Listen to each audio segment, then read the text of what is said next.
Would you like to experience a shift in your career? You may be frustrated to see the same workplace patterns repeat or feel that work lacks purpose, respect, or compensation. To get relief, you may have talked with friends or family, read books, watched YouTube, or taken courses. All good strategies if you get unstuck quickly and move towards your goal. But if you're frustrated with your progress, you need an expert guide to become the hero of your own work story. And that's where I come in. My name is Marie Gervais, and I help people move from work trauma to career transformation. With a doctorate in culture and learning in the workplace, certification in emotional freedom coaching, and as a training and development professional, I've helped hundreds of stuck career professionals gain new insights and release what is not serving them. So if you're ready to turn wishful thinking into a meaningful, well-compensated career and are hungry to experience the power of coaching to get you there, let's talk. Get a taste of what career success could be for you. Go to trycoaching.link/biz. Biz is spelled B-I-S. See you there.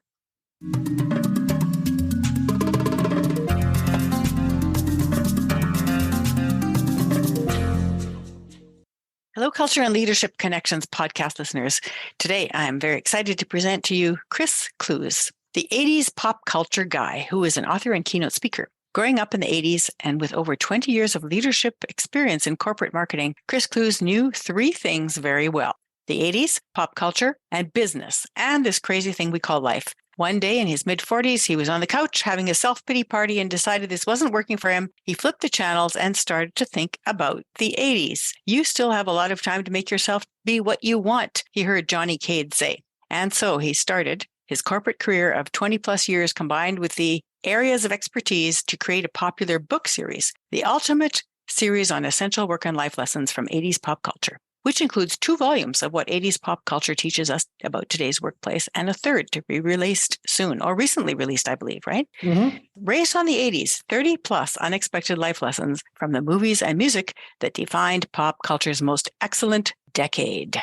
He parlayed the books into a keynote speaking career on the same topic. Welcome, Chris. I'm so excited to interview you. Thank you, Marie. I really appreciate the megaphone. I just want to say that for people like me who are independent out there doing their thing, to have independent podcasters like yourself put in the work that you do to give all of us a megaphone that we wouldn't have without it, I truly, truly appreciate it. Well, I really appreciate that shout out and that little note of appreciation. Thank you so much. So let's get started with a little bit more about your background, where you grew up, your family, a little bit about you personally. Okay, yeah, great. So I grew up right outside of Baltimore, Maryland, and a little suburb. I was there until college. I went to school in North Carolina, and then I migrated down to Florida after school in 1993. So I have a little sister. I say little still, although I believe she's 44 now. She's a marine biologist and doing very well in her own right, and I'm very proud of her. So I grew up right outside of Baltimore playing sports and hanging out with my friends, all the, the typical little neighborhood things, getting together at night in the summers and playing games at night until we were called in for the evening with our curfew. So yeah, that was my youth. And, I had trials and tribulations just like everybody else, but ultimately I look back fondly on my life. I'm very happy with where I am today and how I got here. That's great. Can you share a couple of incidents from your childhood that you think made you into the person you are today?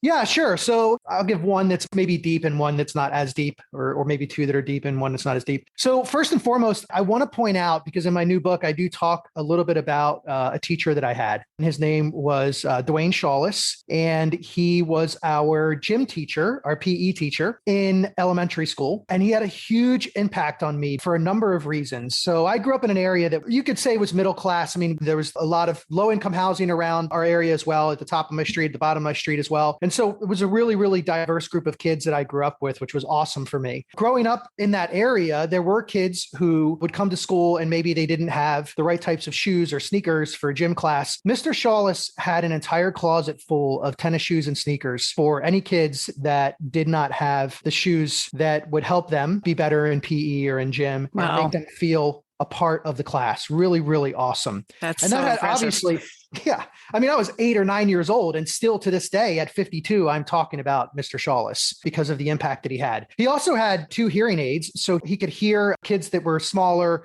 Maybe he spoke a little bit differently. We weren't accustomed to that, most of us, right? And so that was great for us too, because we got to see somebody who wasn't like us. And he was teaching us and helping us grow and helping us learn. And the third thing about him was that he put a board up on the wall above the gymnasium that he built himself that had all the records, the names of the kids, boys and girls, for different types of events like, I don't know, the 50-yard dash and climbing the rope. And his idea there was to celebrate people's accomplishments and to have goals and to try to reach them. And for those three reasons, I mean, he had a massive impact on my life. And in my newest book, I wrote about him, just a tremendous person and character in my life. Sounds like he was quite a role model and really shaped how you wanted to be yourself. For sure. Absolutely. Huge impact. And I believe he had a huge impact on not just me, but other kids as well, as I get feedback from people I went to school with who are reading it and commenting that, oh, I remembered Mr. Shawless fondly. So that was one. Another is, I was like a lot of children, particularly in the 80s. My parents split up when I was young. And of course, that had a huge impact on me as a child. Again, not to go too deep into that, but it certainly, I think, helped me. In some ways, I try to look at the positives in things. I do think it helped shape my independence, which of course is part of the reason that I'm here today and able to do the things that I'm doing with my creativity. Having your parents split and really starting to try to figure out at a young age who you are and where you want to go, much younger than other kids who may have had a stable family unit. For me, that was, I think I look at the positive in that, and that it brought out my independence. It brought out my creativity. I was started to write at a very young age because I wanted to get my emotions out. A lot of kids go through separation and divorce of their parents, and it helps in a lot of ways them to be more responsible, which I think when you're saying more independence, they do things on your own, take initiative, not assume that there will be someone to take care of you because they may not be at the time that you need it. For sure. And I also think that you initially, I can't speak for other children, because my experience is my experience, of course. However, for me, although I was very much an extrovert, there were times where I wanted to be by myself. And that was something new to me because I had always wanted to be around the largest group of kids possible when I was younger. And then when my parents split up, there were times where I did want to be by myself on my own with my own thoughts. And that's when I began to write, because I think I was in that time alone and not around a bunch of friends doing things. It's those times of adversity that we discover hidden talents that we didn't know we had. And we discover tools for how to deal with it too, don't you think? I do. I think your point was a really valid one about the idea of learning to, I guess, fend for yourself, or realizing that there's not always going to be somebody there when you have a challenge that you have to face down. And I do think that that helped me as I moved through my career, facing challenges and looking around and realizing that I was the one who had to try to come up with the solution or the problem, or maybe the challenge was me. Maybe it was me that was creating this challenge. Mm-hmm. And how was I going to change who I was, or what the way I was approaching things? And I do think that a lot of that came from having a very, early experience with the separation or divorce of my parents and how I had to face those challenges on my own. And also I had to look inside myself. I had to be introspective at a much younger age than maybe some other kids. Well, you've probably heard of that term, post-traumatic transformation. People have trauma, but they can use it to transform. And when they do that, they're able to transcend the difficulties that they had and turn them into gifts. I think that's what you're talking about. Yeah, I think maybe some of these things were inside me, but whether they would have come out or not is a whole different conversation. Mm-hmm. There may have been somebody else or something else in my life that sparked my creativity, my independence, but maybe not. Hard to tell. Hard to tell. Yeah. Yeah. I'd have to go back and redo it in a different way. Yeah, you would. So from the groups that you were born into, you were born into Baltimore and you were born into a place where you could go outside and play at night and it was safe to do so. And there were other things around you too. You're born into a situation, family, groups, friends, your school, everything around you, race, culture, nationality, region, right? All of those things would have affected you, and it would have affected the groups that you were born into, that you didn't really have any choice over. You just happened to be there. So what would you say have been some influences from those groups, and which groups influenced you the most in retrospect? I was really lucky to actually grow up in an area where I had friends from all different socioeconomic backgrounds, which I think is really important as a young kid, to not grow up in what we call bubbles. When we talk about 80s pop culture and I talk about the lessons for life and work from these movies. And there's a movie, Dead Poet Society, with one of my favorites, Robin Williams. And he plays John Keating, this professor in this elite boarding school. And at one point in the movie, he stands up on his desk and he starts teaching from standing up on his desk. And all the kids are looking at him and thinking, what is he doing? And he said, I stand up on my desk here to look at things from a different perspective and from a different angle. And he talks about the idea of looking at life and people and your situation and everything around you from a different perspective. And he challenges all the kids to get up on the desk as well, to stand up there and look down at the class and look at things from a different perspective. And some of the kids kind of get up and they're goofy and they just get up on the desk and get down. And he's really adamant about, no, stand up there and look, see things from a different perspective. This is a very important lesson in life. And this is what he's trying to teach these kids who grew up in this bubble. And I was lucky that I grew up in an area where I had friends from all walks of life. And so I was able to get a lot of different perspectives very early on. And I think that's one of the things that I'm most happy or relieved maybe about my childhood, is that I was able to experience that. Again, very, very young. And that definitely shaped me moving forward. And you mentioned that movie, The Dead Poets Society, which is such a great movie. What would you say, as part of your childhood and your young adolescent self, that the pop music and the movies were really formative as well? We could consider those like a culture as well, when you think about it that way. There's the movies of a time period. What do you think? Yes, I do. And I think actually the music.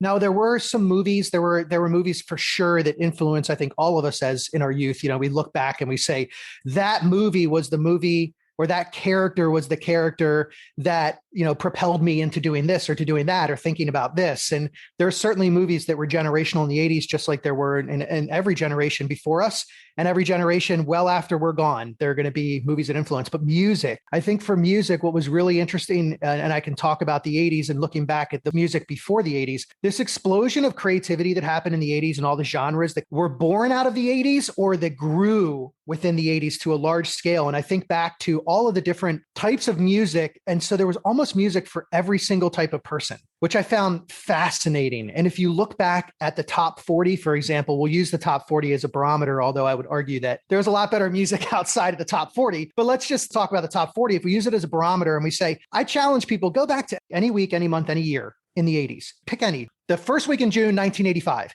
and go look at the top 40. And look at the music, and you're going to see a group like Motley Crue, which is metal, next to LL Cool J, which was, hip hop rap, next to Debbie Gibson, which was bubblegum pop. Then you'll throw in like a Kenny Rogers, which was kind of country. And then we'll throw in Prince as like the megastar. And then we'll throw in like a Depeche Mode, which was alternative.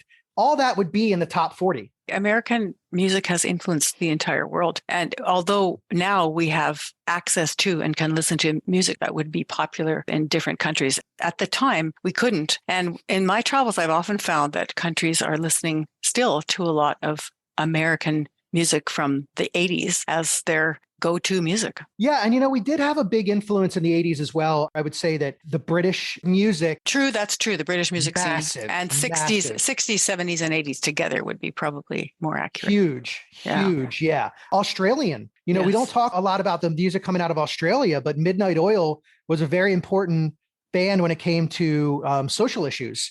Beds Are Burning and some of their songs were much deeper than just the great song and the great beat. But you also had Men at Work, Olivia Newton-John. There was a lot of music that was coming out of Australia as well. And then you also had reggae influence in the 80s. Mm-hmm, true, from Jamaica. Mm-hmm. Yeah, Bob Marley obviously started that. But then there was a huge influx of reggae music that came in, and also the influences of reggae into other types of music in the 80s. So for sure, I agree that there was a lot of stuff happening in the American pop culture scene, but a huge portion of it was being influenced by other areas of the world. Mm-hmm.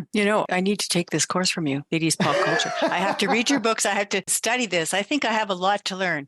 I love it. I love talking about it. I think pop culture is so important. If I could give you one example really quickly, what makes pop culture so important and why I see the history of pop culture being so important. If we take a movie, you mentioned Johnny Cade at the beginning of the introduction for me, and he was a character in the movie in the book, The Outsiders. Now, The Outsiders, the book, was written in 1967. If somebody could fact check me, it might be 66, but 67. S.E. Hinton wrote the book, Susan Eloise Hinton. She wrote The Outsiders when she was 16 years old. Now, I was trying to perfect the perfect spitball at 16. We're all, we all have different paths and journeys, as we talked about.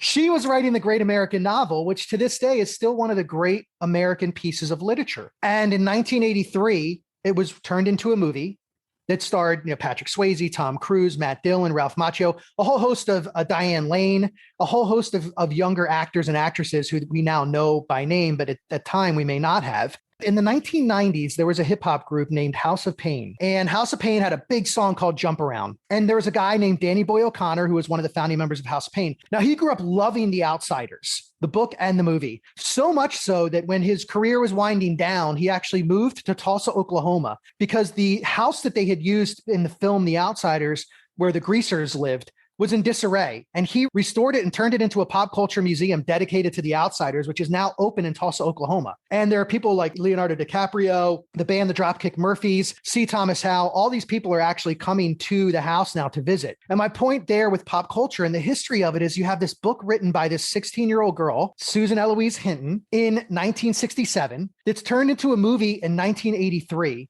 that influences a hip hop rapper, Danny Boy O'Connor from House of Pain, who then takes the house that's in disarray from the movie and turns it into a pop culture museum dedicated to the book and the movie. And he connects with S.E. Hinton quite a bit. Such an interesting trajectory, right? But I want to get back to you.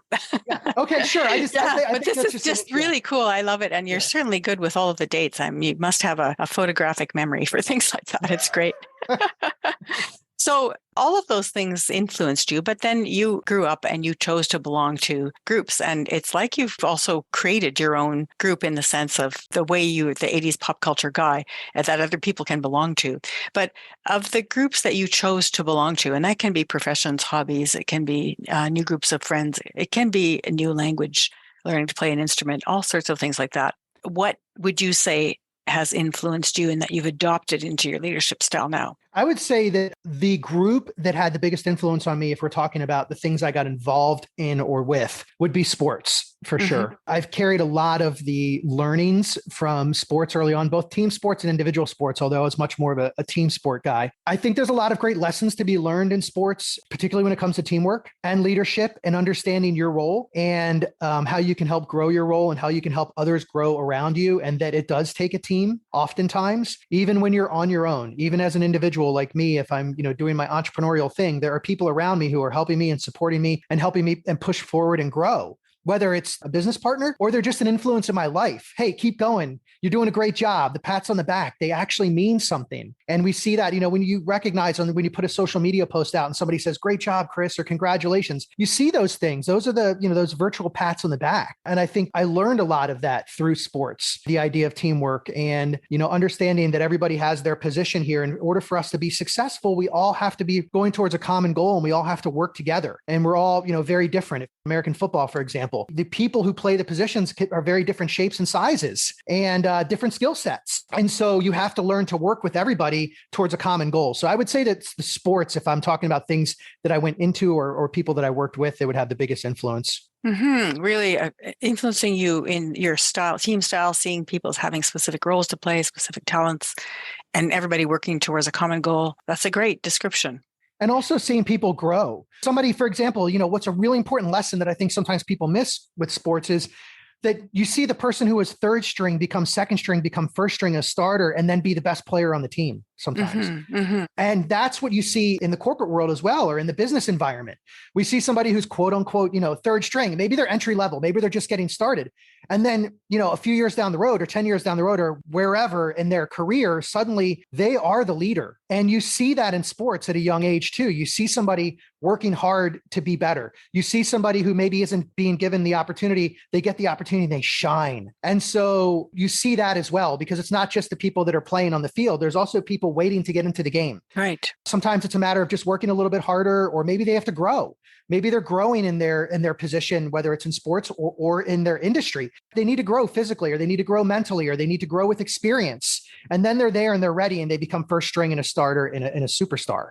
Right. But they also have to be given the opportunity. That's right. And sports is great in that respect, is that, when you see people being given opportunities, most of the time, sports is about winning, like who can score the most points or who can keep the other team from scoring. And so because of that, there's a lot of competition. And when there's a lot of competition, people are given, opportunities that they may not have been given in another area of life. And so they get that opportunity and they grab it, and it takes them to who knows where in terms of other parts of their life, because they're able to apply that opportunity that they received or that they got or they worked for or they were given, or they were, somebody said, hey, here's an opportunity for you. And they seized it. That seized the day that we talk about from Dead Poet Society. They seize it and they run with it. And then it just impacts their entire life. Those are all the positives of sports. There's in the news right now. There certainly are a lot of negatives about coaches exploiting their players, about sexual abuse, and about a whole culture of when you're always trying to win, you might end up being the type of person who also wants to cover your tracks and not admit to having made a mistake, which then creates a groupthink kind of mentality. Did you experience that? Well, I think everywhere we have pros and cons and positives and negatives to everything in life. I try to look at the positives. I'm a pretty optimistic person, so I work really hard to look at the positives and where I can learn things. And sometimes the positives are learning from the negatives. So we can take a negative and we can turn it into a positive by looking at something that somebody's done drastically wrong and saying that I don't want to be that person. I don't want to do it that way. What do I do to make sure that I can avoid that? How do I grow as a person to be a better person than that person? And so I think in those experiences you talked about earlier, you said something about post-transformation, post-traumatic transformation. So in that respect, again, like you can look at things and say, okay, I observed this. I mean, it may not have happened to me, but I observed it and I saw it from the outside. What do I do to make sure that I don't take that path? How do I be a better human than that particular person? And there's a great lesson from the movie The Outsiders where, again, Johnny Cage says, stay gold. And it's a reference to a Robert Frost poem, Nothing Gold Can Stay. I'm a huge Robert Frost fan. I'm a huge poetry fan, but Nothing Gold Can Stay. It's a great 45 seconds of your life to read Nothing Gold Can Stay, very short, but it's this idea of stay gold. And you take that idea of stay gold, and meaning, keep that, moral, ethical, whatever compass you have in your life that you consider your values compass and making sure you keep it in check because a lot of people lose their way, particularly when they get into positions of leadership. And power. And power. They make decisions for the wrong reasons. They take that power and they soak themselves in it. And that's the idea of staying gold, stay gold, keep that values compass in place that you had, potentially before you became a leader. Some people are just, not good people, but for people that are good people and they kind of lose their way, this idea of staying gold is so important. Right. So you alluded to this a little bit earlier. You said that you were really extroverted and you liked to be with large groups of kids. And then with the experience of your parents separating, you felt this introverted piece develop within you where you had a chance to be introspective, reflect, and create. And so the first one I would say is temperament. You're naturally extroverted and social, but then through the obstacle that came up in your life, you developed another aspect or facet to your personality. So what would you say was your temperament that you were born with other than being extroverted? And what has emerged as personality through overcoming obstacles? Yeah, I like that question. I would say that if I were to look at myself from the outside and say, where have I made the biggest improvement in my life in terms of my personality traits? I tended to be very impatient and I needed to grow into being a much more patient person because I believe that that's really important. And I think that if I look back at, my parents divorcing at a young age, and that made me even more impatient. I struggled with that. I struggled with my temperament of being impatient and I had to work really hard at that. And I think spending some time by myself, becoming a little more introverted, it helped me understand others better, particularly kids at that time, in high school or middle school, kids that were maybe introverted themselves just by nature. And it helped me understand them a lot better. Why don't these kids want to, this particular kid, why doesn't he or she want to participate with us? And understanding that everybody's different and that some people are more comfortable around others than others are. And I started to learn that about myself. And so I think that being introspective, being by myself helped me learn a lot more patience. That was really important because when you're around groups all the time, you don't have time to really work on yourself. And so I think that that's a trait I was born with that I look at and say, what's a negative trait about me that I've worked really hard on? And it's impatience and becoming a lot more of a patient person.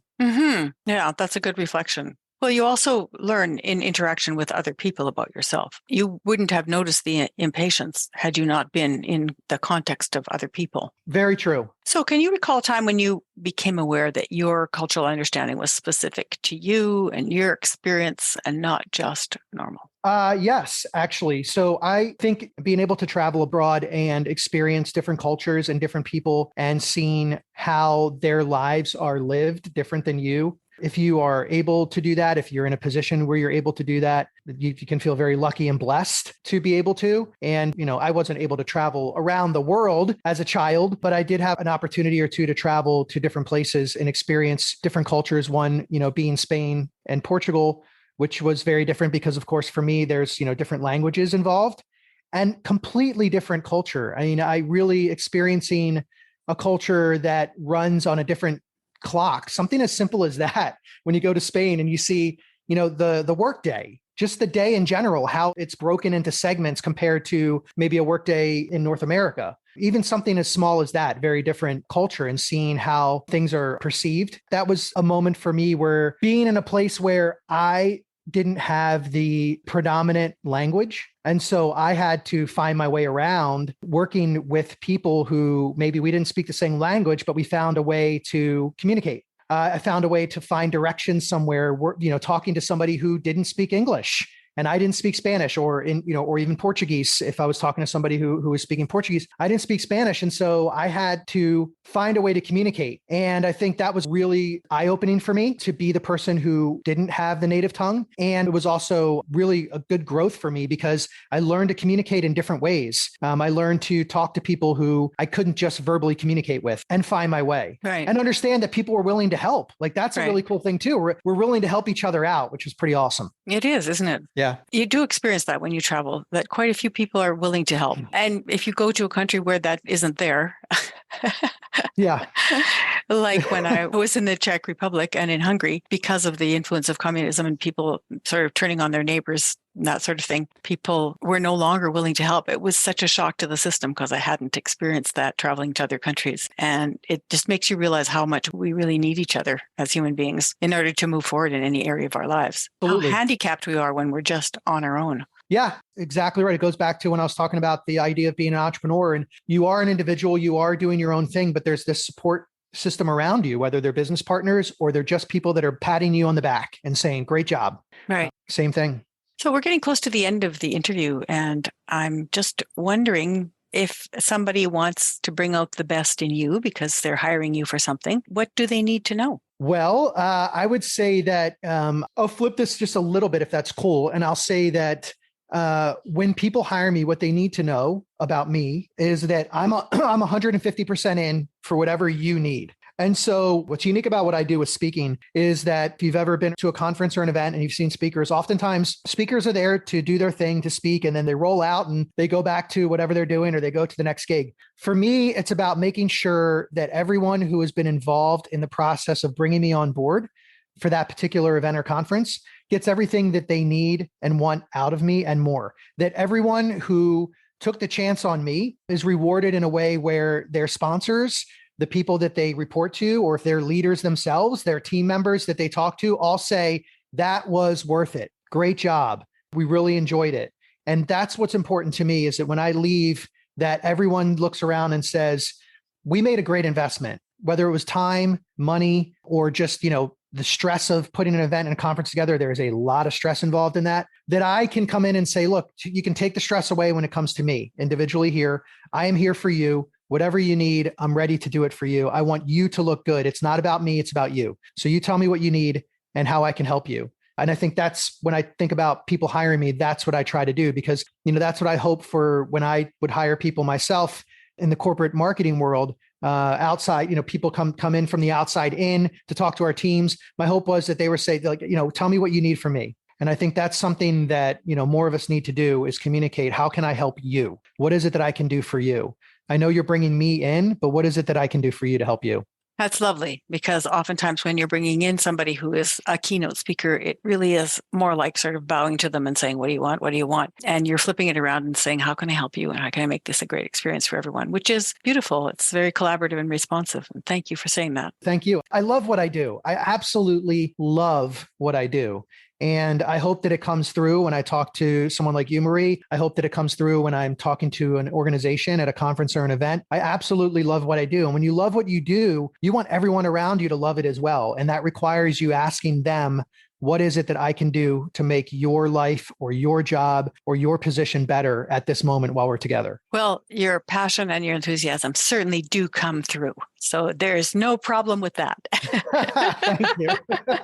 Is there anything else you'd like to say before we end our interview today? Yeah, I'd just like to say, if anyone is interested in learning more about me, I have a website, chrisclews.com, CLEWS.com. I'm active on social media, on Twitter, LinkedIn, Facebook, and Instagram. I will admit to not being active on TikTok or anything like that. I just haven't gotten it yet, but I do have at 80s Pop Culture on Twitter. I'm at Chris Clews 80s on Instagram, and you can just find me. If you Google me at Chris Clews, you'll find a lot of information on me as well if you're interested in bringing me in to speak to your organization or conference. And also read your books because they're... And read my books. They're fascinating. Yeah. Yeah. Well, thank you so much, Chris. It really was a pleasure to hear your story and to hear what you know about pop culture, just a little bit of a taste of it, and looking forward to hearing more, and have a wonderful rest of the day. Thank you, Marie. And stay rad, everybody.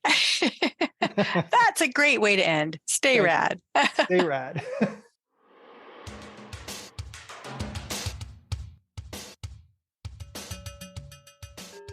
Chris Clews is an 80s pop culture guru. There isn't any fact or trivia about the era he can't retrieve and explain at will, along with connections and context that help trends, songs, and movies become hits. It was a fascinating interview to hear about Chris's life and ever-growing speaking career and list of books he has authored on the topic of 80s pop culture. I can just imagine what a hit Chris would be at any conference, where the audience would be delighted with clips, songs, themes, and both obvious and side fact explanations delivered in his engaging and passionate style.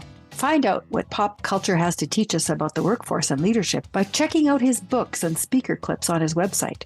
I hope you enjoyed this interview with the combined professor entertainer of 80s pop culture, Chris Clews, and I hope that you will share this episode with other 80s pop culture enthusiasts. You can share your gratitude with all the people who put love and effort into the making of this podcast by rating and reviewing the Culture and Leadership Connections podcast right on our website. Go to shiftworkplace.com/podcast and scroll down to Chris Clews, where on his page you will see everything you need to show some love. Thank you for listening, and may Culture and Leadership Connections continue to guide and inspire your day. Want to show some appreciation? You can buy me a coffee. What?